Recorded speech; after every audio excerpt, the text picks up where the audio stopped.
Tell us about AI. What is it and why is it so important? Well, AI as a concept has existed for several years. It was the first time that term was coined was in 1974. But it's just recently that we are seeing all the hype around it. Everybody is talking about it, everybody has an opinion about it, people are thinking about it. I just see a lot of buzz around AI, and rightfully so, because it's one of the newest technologies which is going to impact mankind in a way that the way we were impacted when, say, the steam engine came into the picture in the 18th century. And what that gave, the power that it gave, was we were able to use energy that was beyond human muscle power. We were able to generate energy that didn't come just from us. And that took us to a whole new level of lifestyle. The enormous amounts of energy that could be generated by using steam and other natural resources resulted in factories and mass production, railways and mass transportation, and it led to life as we know it today. I believe a similar thing is happening today, where our brain power or our mind power is getting extended. Our muscle power got extended in the 18th century, and now it's more about the brain power. And I think life again is going to change quite a bit. Just like as we've seen in the 18th century, it was a number of technologies that came together. And today we are seeing not only AI, but there's also virtual reality and augmented reality. There's blockchain, and there is evolution in IoT, and there is technology around 3D printing. Each of these technology by itself is huge, but when you have all these technologies growing at the same time, I think the change is going to be enormous. Where do you see AI in the next 5 years? That's an interesting question. Let me level set it a little bit. In my view, there are 3 types of AI. Artificial narrow intelligence refers to a form of intelligence which is able to match or be better at human brain power at doing one very specific narrow task. Then there is artificial general intelligence. General intelligence is a form of intelligence that is able to do everything that a human being can do, and cuts across all aspects of human brain power. And then the third one is artificial superintelligence. Artificial superintelligence is smarter than the smartest human beings. It is smarter than all human brain power combined. And today, when we talk about AI, it's mostly referring to artificial narrow intelligence, whether it is being able to beat human brain at chess, or whether it is self-driving cars or autonomous vehicles.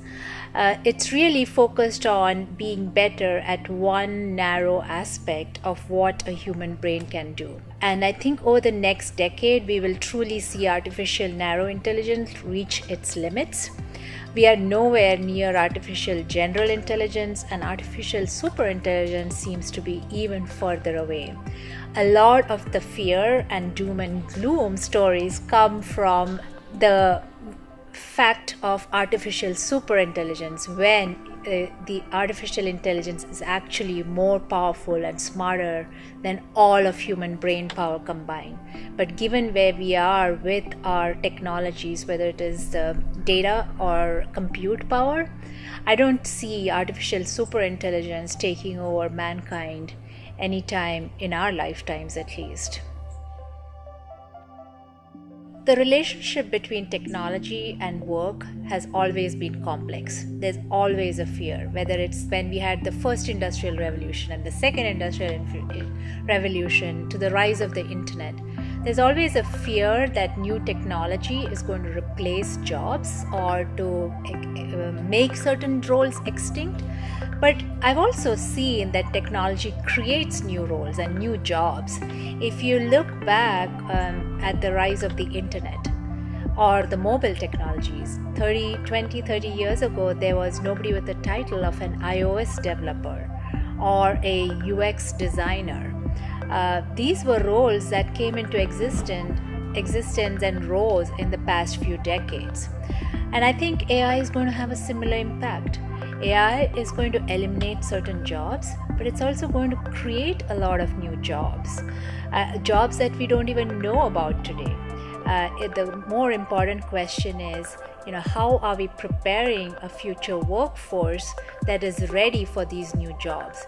We need to prepare our future generations so that they can work alongside robots and alongside machines that might be as smart as them or smarter than them in certain aspects. So, to answer your question, I do think it's going to remove jobs, but it's also going to create new jobs. Humans for AI is a non-profit that I started, which is really focused on addressing the diversity problem that we see in tech by leveraging AI. As I was saying, the internet and mobile technologies created new roles and new jobs which needed different skill sets.